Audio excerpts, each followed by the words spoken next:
Good morning and welcome to Backyard and Beyond. This morning we're visiting with Denise Coder with the Community Health Coordinator, Home Care Hospice with Cass County Memorial Hospital or Cass County Health Systems. You'll also see that around in the news. Anyway, good morning to you, Denise. Good morning.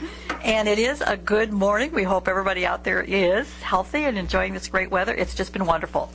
I can't believe we had such a long spell of it. It's been great. Yeah, we deserve it. From last year through all this rain, it's time that we have this really nice. But you know, that little bit of rain was a great, maybe just stop the farmers out there for a moment to take an extra breath that they needed to. And hopefully they will take a moment here sometime soon to get their flu shot. That's what we want to talk about this morning. Just reminding folks again that it's in process. Flu vaccinations and nasal sprays are we not ready? They're here. You're doing it. That's right. We've started our first clinic on Saturday morning, actually. I can tell you that influenza is circulating in Iowa, not at high rates by any means, but we've had a couple of different strains. H1N1 is still around in Iowa, as we've had a couple counties close to us say that they've had a couple of H1N1 cases even. And I should tell you that the vaccine that we're using this year does contain H1N1, so that we'll have continued protection against that, as well as two other strains, one of which have been identified in Iowa. Okay, and I think in the past we've talked about that a little bit, that they can't possibly include everything, and so it's somebody's decision to decide what's going to be in that chemistry. Yeah, and that decision is made almost a year ago, or actually for the next season, because it takes about 4 to 6 months to actually produce vaccine. So yeah, there's a panel of people from around the world that take a look at what's happening in the world, and they actually look overseas at that time to see what might get here by this time to decide what to put it in.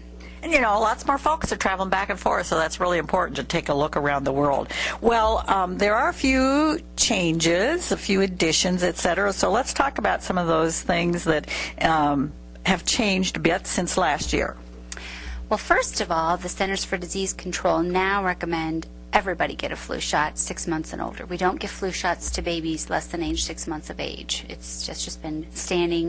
Maybe they'll come out with a vaccine eventually for that, but we don't have one right now. So everybody 6 months and older. And a couple of reasons for that, of course, to protect you or them from getting the flu themselves. And certainly we've always had some people who are a little bit more at risk for that.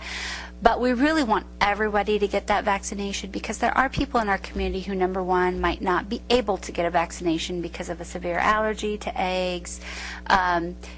And there are some people even who get a vaccination who don't get 100% protection, and so they're still at risk.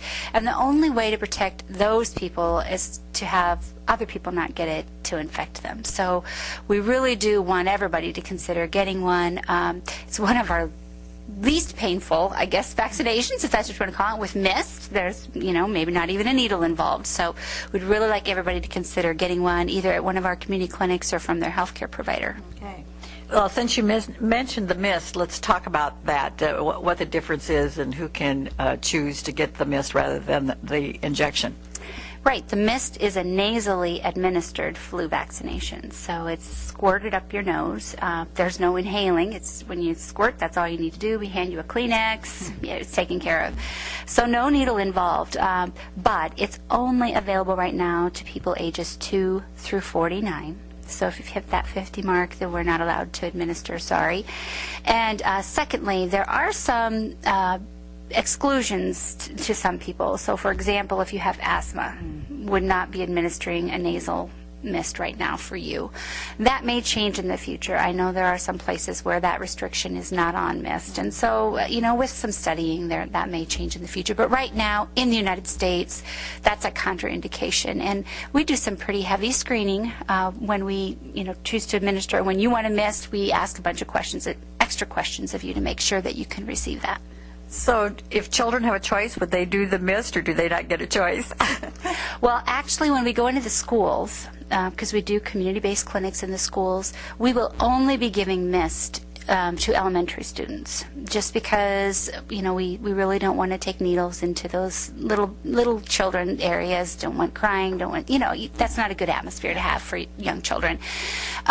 When they get older, in the middle school and high school areas, when we do our community-based clinics, then the parents and the child can choose whether they want to do a missed or the traditional vaccination.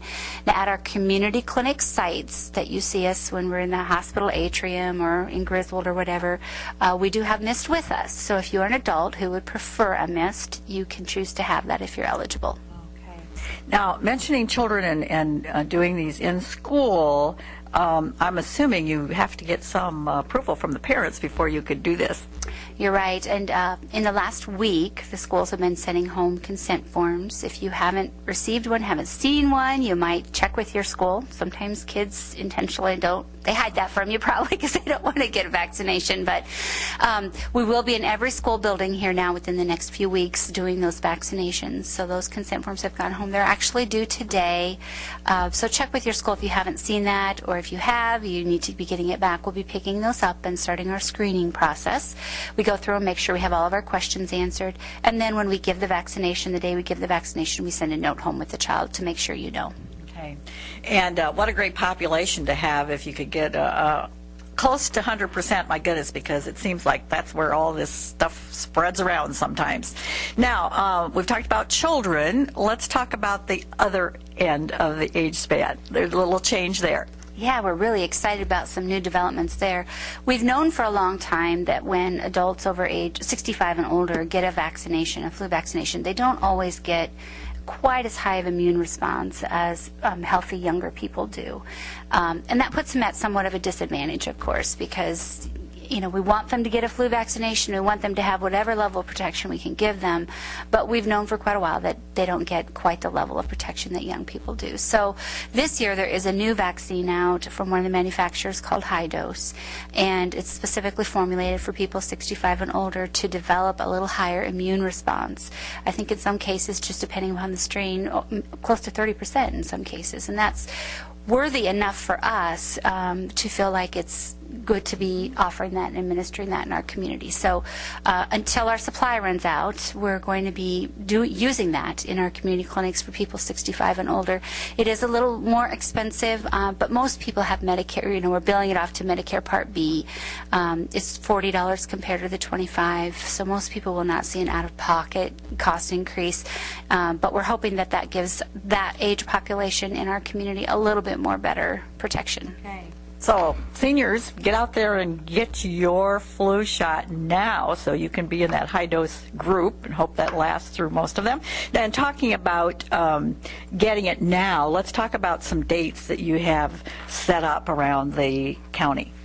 Right. This afternoon, we're going to be in Griswold at the Griswold Medical Center from 1 to 3. Tomorrow morning, we'll be in Anita at the Health and Wellness Center from 9 to 11. And then tomorrow evening from 5 to 7 we'll be at the hospital atrium. So we've got quite a bit of activity here the next couple of days. Then we'll be in Messina next Wednesday from 9:30 to 11:30 at the medical center. And then our last community clinic is Monday the 25th from 5 to 7 in the hospital atrium again. Now, that's quite a few choices, but just in case you can't get any of those, there are some other options. Yes, the Atlantic Medical Center will begin vaccinations next Monday, I believe the 18th. So. And that's basically just a walk-in. You may have to wait if there's somebody ahead of you, but just walk in and you can get it. Right. Anybody that's a patient there that's over the age of 18 can obtain a vaccination, a flu vaccination there. If you have a child that does not get a vaccination at a school-based clinic, and you have no insurance or high deductible, whether you're a patient there or not, you can access the Vaccines for Children program at the Atlantic Medical Center and get a flu vaccination, a free flu vaccination for your child if you have no insurance or have a high deductible. Okay, so there's really not much of an excuse not to get your flu shot this year. Well, we'd like to hope so. I hope we've removed all those barriers. And if you have any questions about our flu clinics, you can certainly call me at 243-7475. You can also go to the hospital website, the www.casshealth.org. It lists all the clinics there and even has a printable consent form if you want to fill that out before you come into the clinic.